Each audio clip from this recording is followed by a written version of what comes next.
Death Chat is a space for honest conversations about death, grief, legacy, and end of life planning so that we can live more intentionally while we're here.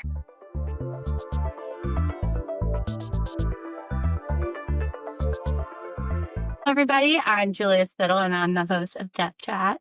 And today I'm here with Alexa Livelsberger. Thanks so much for joining us today, Lexi. How are you? Thanks for having me. I was excited to get the invitation. Yes. Welcome. So just tell us a little bit about who you are and what you do to get started. I am the outreach and education coordinator at a place called the Highmark Caring Place, which is kind of at its core, we provide peer support for grieving children, families, and young adults here in the central Pennsylvania region, as well as in western Pennsylvania as well. And how long have you worked? Yeah, so I've been there just coming up on 6 years. And prior to this work, really have spent my whole career working with both kids and families who've experienced traumatic events. So it was not a far leap to go from kind of trauma work to grief and loss work. It all sort of at the core is kind of rooted in loss, quite honestly. So let's go back and tell me a little bit about how you found yourself into the field in general. Yeah, it's a great question. I was thinking as I was just thinking about what we might chat about today, I think there are sometimes experiences you have in life that lead you in your direction. And as I was thinking in my experience, it actually was, I remember thinking like, well, I could never do that. Right. Because of that experience. Really, I landed kind of doing the work that I'm doing now because I always wanted to work with kids. And so really got kind of on my path in both psychology and then in social work. Didn't want to be a teacher, wasn't good in science. So I didn't want to kind of go into the medical field and, work with kids in that way. So I thought that like individual therapy and kind of, sort of mental health was a good fit for me. And then someone along the way that said like trauma and loss is a good place to start. But as I thought, kind of in the midst of kind of those college young adult years, I had not my first loss, but I would say like the most significant loss up until that point, which was a grandmother that I was very close to. And it just really makes me kind of have a heart for the young adult work in particular that we do, because it impacted, when I think about like back to that time, it just impacted me in all the ways that we know grief impacts us, right? And so my grades looked really different, right? In that semester in college, it was early in my second year, sophomore year. I wasn't behaving like myself. There were like physical impacts. The people around me were worried, right? Like social, emotional impacts. And I always think we have a specific young adult support group at the Caring Place. It's actually a nationwide support group for young adults 18 to 30. And I always think when they're sharing their really hard experiences, like it's such a critical point in your life, right? To have any kind of loss. And a lot of the young adults we're working with have maybe lost parents or siblings or partners, again, grandparents, significant losses. And I don't often think about that time, but I know that it impacted me in such a big way. It has to impact them. But at the time, I literally said to myself, well, I couldn't ever do that work. I couldn't ever do grief and loss. I couldn't ever, I worked with, through that kind of experience, met with hospice folks. I kind of learned about that process. And I was like, well, I couldn't ever do any of that. And here we are. And you are doing it. Yes.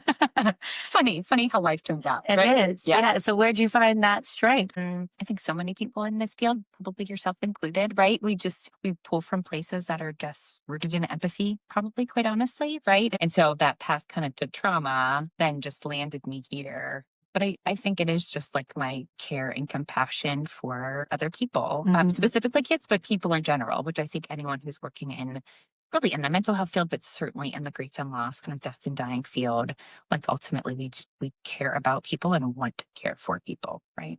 Yeah. And once you go through it and you have some life experience, even though it might be something you don't want to touch, you know how valuable it is. Absolutely. And being able to find that strength for others is very admirable. And that's great. And have you ever dealt with trauma yourself that you can also relate to the people that you're helping, rather than just specifically loss, but also trauma? Because that's another interesting aspect of it. Yeah, I'd say not necessarily personal experiences, but I would say anymore just the families that we're hearing from at the Caring Place. And again, I'm sure you're hearing the same thing here. And, folks who are listening probably can relate that family stories are often highly complicated. They're not kind of, I think the world would like to think they're a kind of clear cut sort of death is hard enough, right? Like grief and loss is hard enough, but that they're kind of clear cut and maybe of natural causes and aren't overly complicated. The families we are hearing from, that is not the case. Like the deaths are very complicated. The dynamics are very complicated. We're often hearing from folks who maybe their loved one or their person has died from a homicide or an overdose or suicide, or again, just really stigmatized often, and just really it's an extra layer, right? Of navigating, of grief, of just being in the world, right? And so we just, yeah, it's certainly a kind of daily part of our work. And so the people who work there, when they're coping with somebody who had a traumatic loss, what are some ways that you do? Does it depend on that loss, like suicide versus overdose, for the resources or the people that they talk to? Or is it kind of more of a broader, well, this is trauma, and we're able to address that regardless of what that specific trauma was? I would say it's kind of a two-part answer. So when we're kind of hearing from, typically it's caregivers, guardians, like, adults who are caring for kids, because the caring place is really rooted in like serving the whole family, right? So kids as a part of that, but also whoever their family is who needs support. Because we often find that caregivers will say like, well, we just want to make sure my kids are okay. Like, I'm fine, I'll be fine. But then once we get them like that, they're like, oh, this is really helpful, right? Like, it's really helpful also for me to be supported. And we're like, yeah, we know that. We're glad you joined us. We're glad you took our advice or our invitation, right, to join. So when they're calling in, we are really teasing out, because you heard me say initially the Caring Place is providing peer support services. So that really is just what it sounds like. It's about bringing people together, kids with other kids similar ages and developmental levels, adults with other people who have had similar losses for the most part. It really is about making those connections for people, because that, just as humans, we want to belong, right? We want to be connected. We want to understand each other, feel validated, right? And supported. And so even though myself and everyone who has staffed at the Caring Place are all clinicians in some aspect, we are actually heavily kind of volunteer run. So our volunteers, as you can imagine, are not clinicians. They kind of wear lots of different hats kind of in their day jobs, but are just, again, back to that idea of like, if you have compassion, right, and empathy and a want to help others, which they all do. They're the loveliest humans, but they aren't clinically trained. And so when we're getting those phone calls, if they are situations, which sometimes happens, where we think like the trauma is really kind of the primary kind of need for treatment right now, and being in a peer support group might actually like exacerbate or really cause this person to be in a space where they're not safe, we actually would make those referrals to maybe an individual therapist, someone who's, doing specific trauma work. So we wouldn't say like no to the Caring Place program, but we would say like maybe not right now. Like right now may not be the right fit. But I'll tell you, for a lot of people, peer support is a good fit. Sometimes they're doing both. Sometimes they're like seeing a trauma therapist and also, engaging in a peer support group. They can be like a beautiful complement to each other. But we're always wanting to make sure we're just teasing those things out, right? To make sure that we're serving folks in the best way possible. But our groups are kind of mixed loss, so to speak. So folks who've lost someone to those more stigmatized deaths, along with, people who maybe have died in, kind of more sort of common or natural ways, they're all going to be kind of in a group together. We do sometimes find that people want to be in a group with others who have had the same type of loss, particularly around like that stigma. If they feel like, well, I don't know if I can share about my, say, suicide loss with other people who may not understand, we can refer to those resources also and make sure that they get connected. Incredible. That is a very isolating experience for a lot of individuals. And, a funeral service is so important. But then after that, they're typically by themselves. It's not a conversation that a lot of people feel comfortable having or even checking in on each other. So having that peer support is amazing. And I can understand how much that benefits every age range. And what does it look like when they place that call? What are the next steps, and what does it look like to provide that support? We'll just do a brief phone like intake, which feels more like a conversation, quite honestly, just to see like, is peer support a good fit for them? Again, no timeline. So we just just recently had a young adult, and this happens fairly often in this group, who had lost her father had died when she was a teenager. And so of course she maybe got some support as a child, but it's one thing to not have your dad when you're 14. And then it's another thing to now be adulting without your dad, right? Had moved into her first house and had her first job and, just all these like adulting things that are really hard if the person you need to be there and wish was there isn't there, right? And so she was able to come back, even though the death had been years and 10 plus years, it still was appropriate, right, for that group, because she was actively grieving, because of course she was, right? Like miss him not being there physically, as a part of her life. I will say, we always kind of tell folks, whether it's the phone call or like kind of stepping in our building for the first time, it takes such courage to do that. I think for any one of us, like we want to, and it's a bit of like our culture we live in, we want to like handle it ourselves, right? Like we want to be okay. We don't want to need support. But I would say like there's almost nothing better than getting support like that particularly when you're grieving, but also when you're navigating like other challenging things, right? Because just as you said, grief is incredibly isolating. Certainly we hear that from kids. We know that for adults. And so just walking in our doors, like even just eating dinner with other people who why they're there, right, can be incredibly healing and helpful to just know you're in a space with other people who understand. We're going to tell them about a program so that they know, do they think peer support is a good fit for them? And then we're going to get them signed up for an orientation, which is truly a try it out. Because again, it's hard enough to get there. So once you're there, we want you to kind of drive that experience, right? Like everyone's an expert in themselves, right? In their own grief experience. And so we really want them to just lead that, to some degree.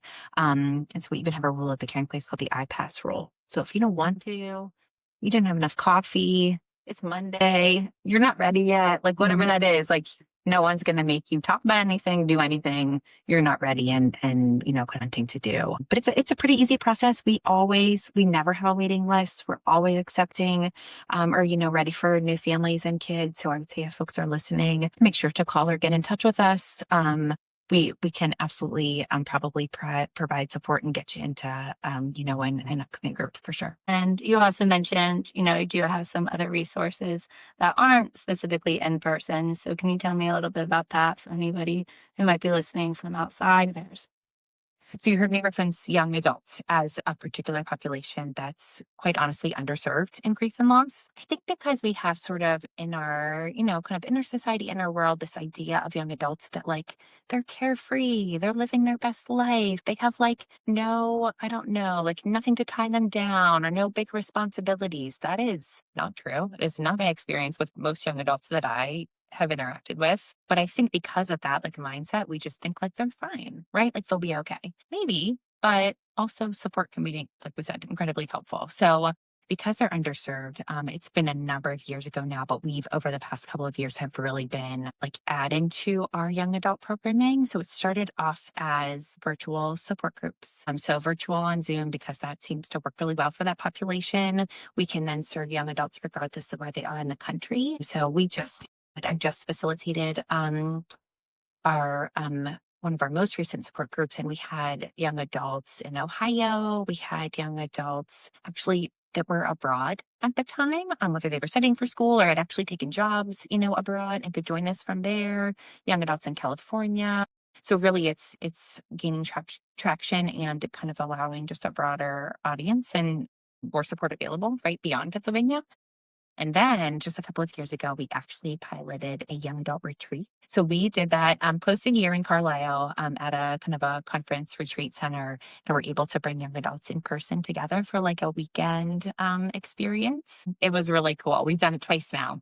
So that is ongoing programming for us. The funny thing is they showed up even though they thought they were going to be like sleeping in tents. And we were like, no, so not intense, but it's really cool to see them connect again. Their friends don't understand, right? If they haven't had those significant losses, a lot of times their family is just grieving differently and they don't understand their experience. And so groups are really cool. And that group in particular is just a really neat or full experience to see people together and supporting each other and just feeling validated in their feelings. It's huge. Incredible. Yeah. I'm so lucky to just be a part of it, honestly. Amazing. Yeah. For people who go through trauma, that is incredible, and definitely reach out for resources. So one question I have, do you see trends, and then also like how the pandemic really may have impacted especially young adults? So funny story. So my like work anniversary is March of so it'll be 6 years in March of 6, which means I literally started a week before the pandemic. Wow. That's a wild way to start a job. That is. Yeah. Man. I do actually, I always tell people it's actually a great way to start a job because, it's your first couple of weeks, even like months on the job, and you're like, I don't really know what I'm doing. Like, I'm just going to kind of fake this till I figure it out. Well, in March of 2020, no one knew what they were doing. So I was just like, this is fine. I don't know what I'm doing, and neither do you. Doing it together. Yeah, exactly. So really, we did learn together, which is fine. So we, at that point, the Caring Place actually moved all of our in-person peer support groups virtual. So we did that virtual for a number of years, which honestly, I mean, there's value to in-person. I think people obviously prefer that now, but there's lots of value still for virtual. Like when we had groups kind of back in the building. So this is kind of that, like not maybe 2020, but maybe like 2021, 2022, when we're like, folks are moving back into in-person, but still the pandemic is very much still real. People are not accessing mental health resources like they used to, social support resources. We had almost an exclusive overdose loss group. Like that's how high our overdose losses were. Well, people, the world kind of thought like, oh, you're going to see a lot of COVID losses. We didn't initially. Interesting. We saw those overdose losses because again, people were home and isolated. They weren't able to access those traditional supports. Their kind of like anxiety maybe was impacted or exacerbated right by that isolation. And so we saw really a really high uptick in those kind of losses. And so we do absolutely keep our eye on like those trends, right? Like what is that about? Some of it I will tell you, we try to track. We of course have like databases and ways that we can sort of track those trends. And also sometimes it's just anecdotal, right? So like the person in our office who's doing the majority of the intakes sometimes will just say things like, it just feels like people are calling really soon after a death now. Like that's what it feels like, after doing all these intakes. Or it feels like we get a lot of fathers, right, who have died.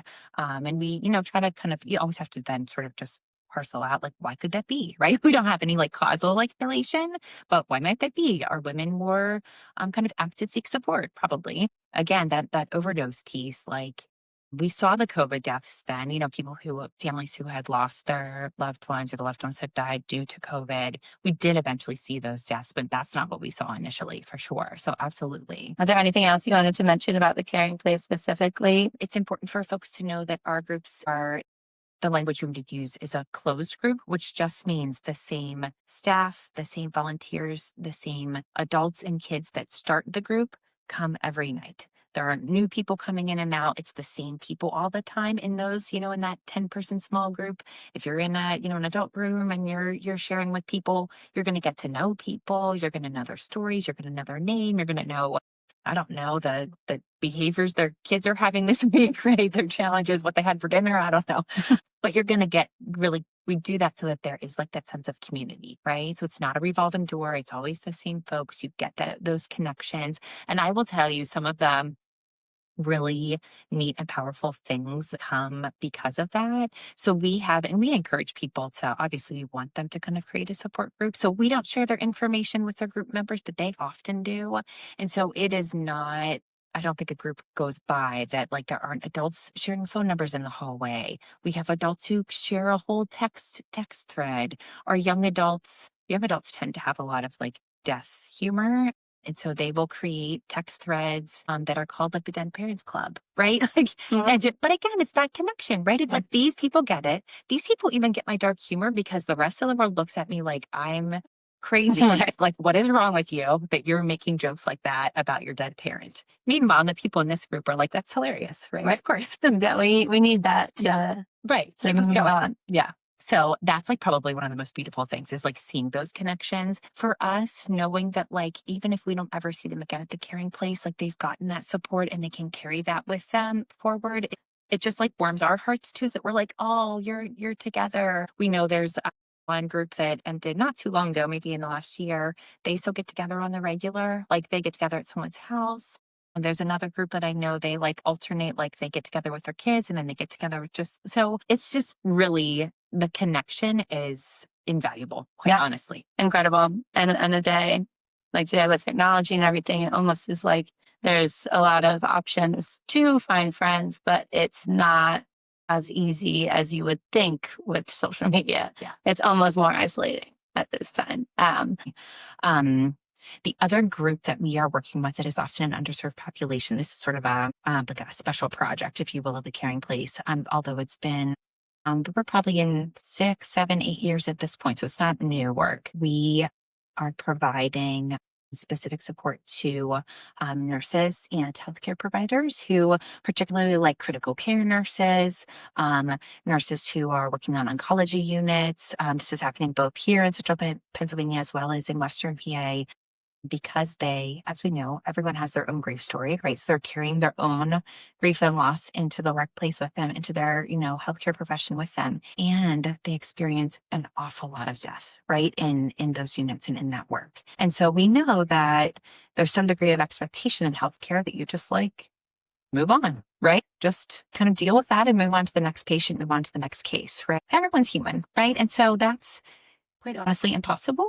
It's impossible to not sort of carry that burden with you, right? Or to experience that, right? As a loss, even if they weren't someone in your family, they often are caring for these people for extended stays. Sometimes they're folks that are coming back on repeat, right? So they know them very well, or just you're caring for them, right? And you care about them because again, compassion drives all of our work. And so we have been providing direct support to those nurses and healthcare professionals. And some interesting things have started to come up around COVID. They were not talking about that initially. It's almost like it was too much. Like it was almost like too close to the surface. Like they were just not ready to talk about that yet. And probably in the last 6 months to a year, it has really started to come out. So it's almost like people needed to have a bit of time and space from it to then be able to revisit it and say, like, do you remember that? Like, do you believe that happened? And that's what we experienced and that's what we did. But that trend has been interesting. It was almost like people couldn't talk about it because it was so traumatic, right? So difficult initially, but now they are getting to a place where they can talk about it. So that's been an interesting trend we've seen. Yeah, definitely. I mean, the pandemic, I can't believe it was 6 years ago too. But it does feel like it impacted a lot of almost everybody's career. And when you're in the nursing field, you just got to keep going to work. Right? You don't have a lot of flexibility of, I need to step away to really think about this. You just have to autopilot, but that obviously has an impact on mental health. So that's very important. Now, do people like graduate from your program? So I like to say, once a Caring Place family, always a Caring Place family. You'll have a place to go back to. We are always, and we even, I don't, probably folks listening wouldn't know that we have a Caring Place pledge, which is, I am here for you, you are here for me, we are here for each other. With that idea of like, you can not only get support, but you can also offer support for others. So they don't graduate per se, but we do, our initial groups are 10 weeks in length. So some families finish that 10-week program and they are feeling okay. They feel like they've gotten the support they need. Quite honestly, after 10 weeks, usually what happens is they're like, well, it's baseball season, so we can't come anymore. Or it's whatever, there's something, right? Because kids are busy, like families are busy. But after that 10-week program, we have additional 8-week programming, as well as like special things that come up throughout the year. And so families can really stay connected with us in lots of ways. What we see a lot, because of the way that kids understand death as they grow and develop, we might see kids when they're younger with their families. We may not see them for a little while. They might be doing okay. And as they get older and understand that loss, like I was telling about that young adult who, it's one thing to not have your dad at 14 and then not at 25, whatever that looks like. Same for kids. It's one thing to have that significant loss when you're 5. It looks really different and feels different when you're 10. Looks different and feels different when you're 16, right? And you're learning to drive and you thought someone was going to be here to teach you how, right? They don't graduate because grief doesn't have an endpoint, right? There's not oh, you're done with that, right? We're going to move on. It's really, you're going to revisit it, in different ways as you grow and develop. And so that makes sense that they would need to come and access that. One of the special things we have is Children's Grief Awareness Day. So it always happens the Thursday before Thanksgiving. It actually was developed by a child in Erie. A kid said, like, pretty much, hey, there's a day for everything else. Why isn't there a day for kids who are grieving? To which we said, I don't know. Good point, right? So that was developed 16 years ago. And it really is a day to honor grieving kids. Blue is our color. It's really just, it's our way of making sure, again, to that point of isolation, making sure kids know they're not alone, right? Like there's a lot of people in the world that care about them, whether that's at the caring place, whether that's at funeral homes, whether that's at school, right? There's a lot of people who care about them. And so that's been sort of turned into kind of a national and international platform for us to just spread the message of like, how do we kind of educate ourselves about grief and loss? How do we equip ourselves to be able to kind of share that messaging or support people? And how do we honor both kids and honor kind of the people in our own lives that we've lost? So I like to say, once a caring place family, always a caring place family. Always have a place to go back to. We are always, and we even, I don't, folks listening wouldn't know that we have a caring place pledge, which is, I am here for you, you are here for me, we are here for each other. With that idea of like, you can not only get support, but you can also offer support for others, which is incredibly, I think, right? It can take people out of that like kind of helpless space. So they don't graduate per se, but we do, our initial groups are 10 weeks in length. So some families finish that 10-week program and they are feeling okay. They feel like they've gotten the support they need. Quite honestly, after 10 weeks, usually what happens is they're like, well, it's baseball season, so we can't come anymore. Or it's whatever the season happens to be, right? Because kids are busy, like families are busy. But after that 10-week program, we have additional 8-week programming, as well as like special things that come up throughout the year. And so families can really stay connected with us in lots of ways. What we see a lot, because of the way that kids understand death as they grow and develop, we might see kids when they're younger with their families. We may not see them for a little while. They might be doing okay. And as they get older and understand that loss, like I was telling about that young adult who, it's one thing to not have your dad at 14 and then not at 25, whatever that looks like. Same for kids. It's one thing to have that significant loss when you're 5. It looks really different and feels different when you're 10. Looks different and feels different when you're 16, right? And you're learning to drive and you thought someone was going to be here to teach you how, right? And so we often will get those phone calls from caregivers saying like, I think we might need to come back in, to which we validate, like, that's a normal, of course you would, right? Like that's a normal part of grief, because grief is a lifelong journey. They don't graduate because grief doesn't have an endpoint, right? There's not oh, you're done with that, right? We're going to move on. It's really, you're going to revisit it, in different ways as you grow and develop. And so that makes sense that they would need to come and access that. One of the special things we have, we're going to have a lot of families join us next week on November 20th this year, is Children's Grief Awareness Day. So it always happens the Thursday before Thanksgiving. It actually was developed by a child in Erie. A kid said, like, pretty much, hey, there's a day for everything else. Why isn't there a day for kids who are grieving? To which we said, I don't know. Good point, right? Yeah. So that was developed 16 years ago. And it really is a day to honor grieving kids. Blue is our color. It's really just, it's our way of making sure, again, to that point of isolation, making sure kids know they're not alone, right? Like there's a lot of people in the world that care about them, whether that's at the caring place, whether that's at funeral homes, whether that's at school, right? There's a lot of people who care about them. And so that's been sort of turned into kind of a national and international platform for us to just spread the message of like, how do we kind of educate ourselves about grief and loss? How do we equip ourselves to be able to kind of share that messaging or support people? And how do we honor both kids and honor kind of the people in our own lives that we've lost? So we'll have a big party at our November 20th. So fun. And have you been able to spread that word? Are there other organizations that also participate throughout the country? Yep. Yeah. Yeah, absolutely. So it started kind of just in Pennsylvania, as, again, just this idea, right? Like, let's try it and see where it goes. And it started off as kind of in person only. And of course, now because of the pandemic, then we took it kind of online or virtual and really we engage. There are many centers or programs like the Caring Place across the nation.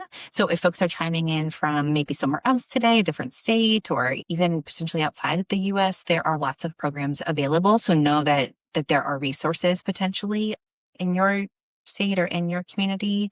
And so many of those programs also kind of participate and celebrate Children's Grief Awareness Day as well. Because the awareness is another aspect of, a lot of my families that I work with, if they have grandchildren, and that's not something that they even know to offer children at this time, depending on the scenario. But especially like the older peoples, I feel like aren't aware of this level of support because they didn't have that when they were children. You got it. And every year it's the Thursday before Thanksgiving. So the date changes, but that time frame doesn't change. I do a lot of like tabling and community work. And so it is always heartbreaking to me what you just mentioned. I hear that so often. People will say, like, I wish this had been available for me. Right. But it's just, I hate that, quite honestly, because no one should have to grieve alone. Right. Like there should be support like that. And so thank goodness people sometimes are like, well, how do you do that job? Right. Like how do you do that all day, every day? It's not that, you can vouch. It's not all sad. Right. And you're in a space where you can support people in a really difficult and challenging time in their life, which is incredibly honored, right, and humbled, and I'm happy to be able to do that. But also just that idea of like we can provide this space that people then don't have to be alone and don't have to then be, in later life and coming up to tables and saying, I wish, right? I wish that had been available, because it is available. And so we are prepared and armed for anything that comes to us with resources like that. And one thing that, you mentioned, like, how do you do this job?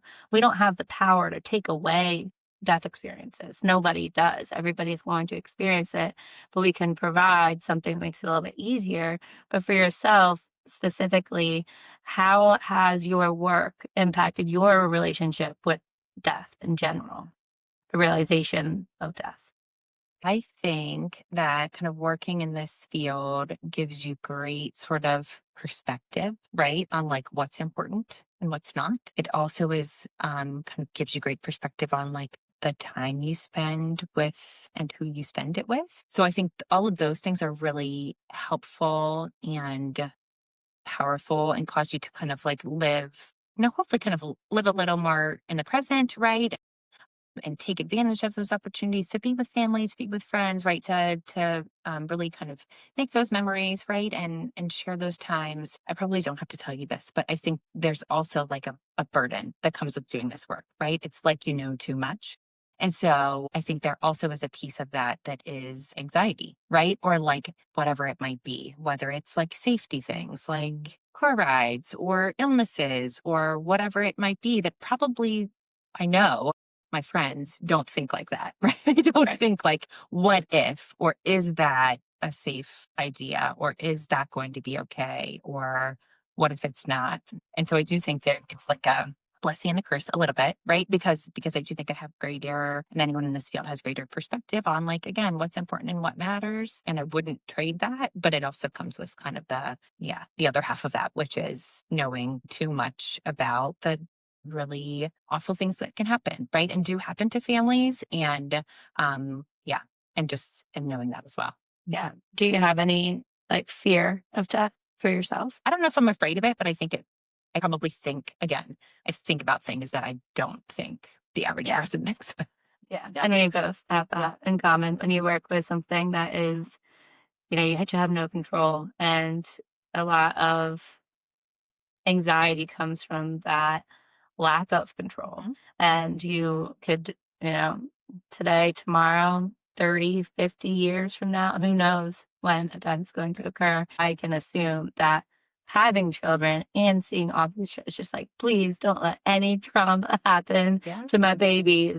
Like, I don't fear death for myself. I never have. I faced the realization, like, it could happen tomorrow. It's going to be fine. But I can't imagine what my parents would do or my now husband would do. Like, I'm like that. I would rather be the one suffering the loss than be the one to die, because it's way harder.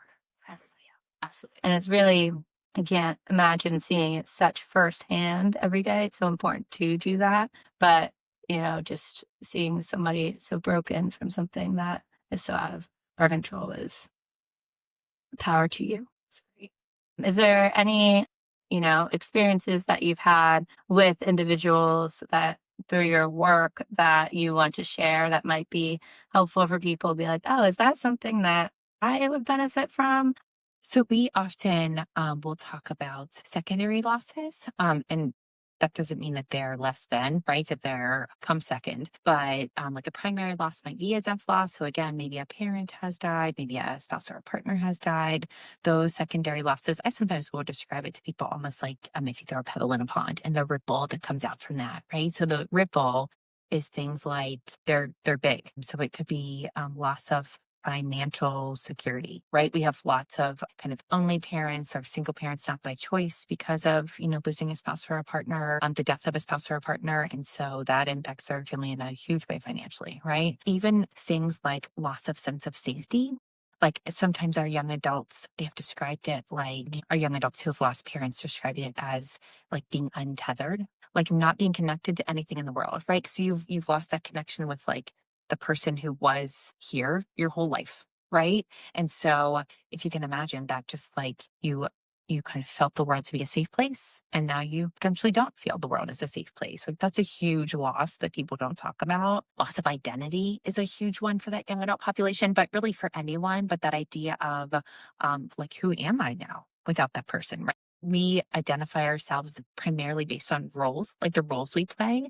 And so I might say, like, I'm a mother, I'm a daughter, I'm a spouse or a partner, I'm a friend, right? I'm a coworker. So if any one of those things changes, right, or there's a loss or a death in any one of those areas, like, what does that make me now, right? And so imagine kind of our adolescent population, our young adult population, they're already navigating like who they are in the world. And now like who am I in the world without that significant person can be just really disruptive. Well, again, those secondary losses they're not minor. They often are just as challenging as that kind of as the death loss. And sometimes I think, you know this as well as I do, people will say like death like upends their life. Like it's not just this one thing, it's all the things. And if you think about those things I just talked about, like safety, security, identity, finances, we could go on for days. It did just impact your whole life, right? It did just upend your life. No wonder people feel so like lost, right? Like overwhelmed, like don't even know which end is up. Like makes sense because it's not just a thing, right? It's so many things. Thank you so much for emphasizing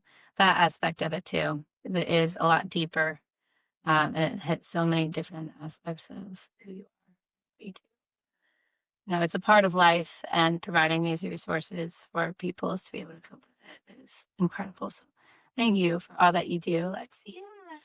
Okay. One of the questions you had kind of sent my way was like, what do I think happens kind of next? And my immediate response was, I hope that I am reincarnated as one of my cats. I hope that's the dream is to be a cat. Yeah, on the regular, my kids and I leave the house in the morning and we're like, which cat is going to take our place today? Like this cat can go to school, this cat can go to work. We'll stay here and lounge in the sunshine and take a little snooze and live our best life. So I hope that. And also share that a cat is one of the top reincarnation options for me as well. Definitely. Awesome. Well, that was a great way to end it. Cats for life. All right. Well, thank you so much for being here and for everything. And again, her resources, website, everything about the Caring Place will be linked in the show notes. And we'll also provide, you can go to that website for any contact information. So we're done. Thank you so much for listening to this episode of Death Chat. If something in today's conversation resonated with you, you are not alone. If you enjoyed this episode, please subscribe, share, or leave a review to help more people find these conversations and help normalize talking about death before we're forced to. Consider following us on social media at Death Chat Pod on Instagram, Facebook, YouTube, and listen to us on Spotify or Apple Podcasts.